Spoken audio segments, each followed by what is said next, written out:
যারা বাংলাদেশ থেকে পালিয়েছেন আমার তো মনে হয় যে ওনারা হয়তো 2 সপ্তাহের মধ্যে আবার ব্যাক করবেন বাংলাদেশে।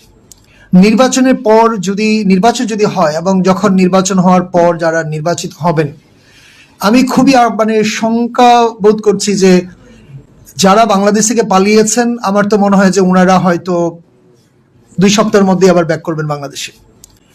কারণ ওনারা পালালেন কিভাবে বাংলাদেশ থেকে? তার মানে আমরা কোনো না কোনোভাবে সোল্ড আউট হয়েছি।